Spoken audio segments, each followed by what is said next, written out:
Blog बालपणातला निरागस जादू. जादू पुस्तकात लेखिका रुंडाबन बालपणीच्या जादुई आठवणींना उजाळा देत असताना आम्हा अक्षरधारा परिवाराला एक एक निरागस जादू डोळ्यासमोर यायला लागला. उन्हाळ्याच्या सुट्टीत गच्चीवर झोपण्यासाठी अंथरुणावर पडलं की आकाशात तुटता तारा दिसला रे दिसला की पटकन डोळे मिटून आम्ही सगळी भावंडं आमच्या इच्छा तुटत्या ताऱ्याला सांगायचो. आता आपली इच्छा पूर्णच होणार हा ठाम निरागस विश्वास त्या इवल्याशा वयात असायचा. तुटत्या ताऱ्यांची जादू त्या गच्चीतल्या आठवणींना मजेदार करायची.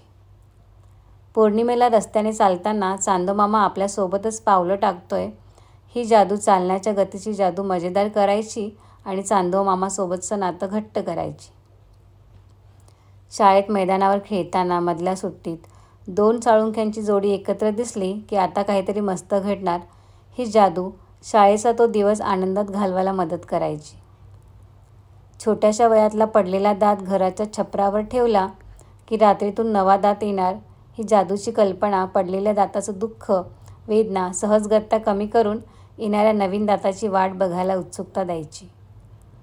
लहानपणी दारामागे लपून मोठ्यांना भॉ केलं की आपण भूत बनून दुसऱ्यांना घाबरवू शकतो ही जादू मनाला भलताच आनंद देऊन जायची. शाळेत परीक्षेला जाताना देवबाप्पासमोर हात जोडून डोळे मिटून नमस्कार केला कपाळाला टिका लावला की पेपर सोपा जातो ही जादू मनाला आत्मविश्वास द्यायची.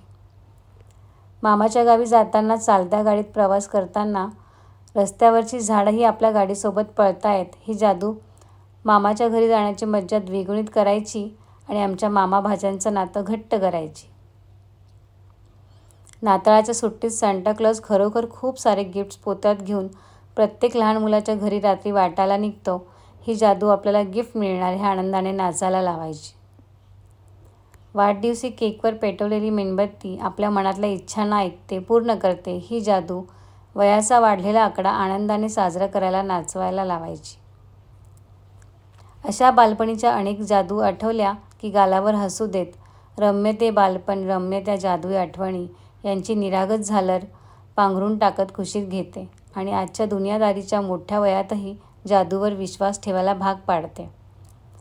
निरागस वयातली जादू खरोखर नेहमी सोबत करते. त्यासाठी कृतज्ञतेच्या जादूत ओतप्रोत व्हावं लागतं.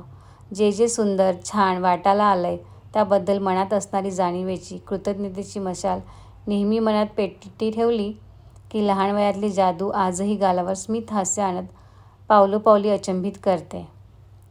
14 नोव्हेंबरला साजरा करणाऱ्या बालनिमित्ताने आपल्या सगळ्या बालपणीच्या जादूंना उजाळा देऊया आणि आजही ती जादू आपल्यासोबत कायम आहे याची अनुभूती घेऊया.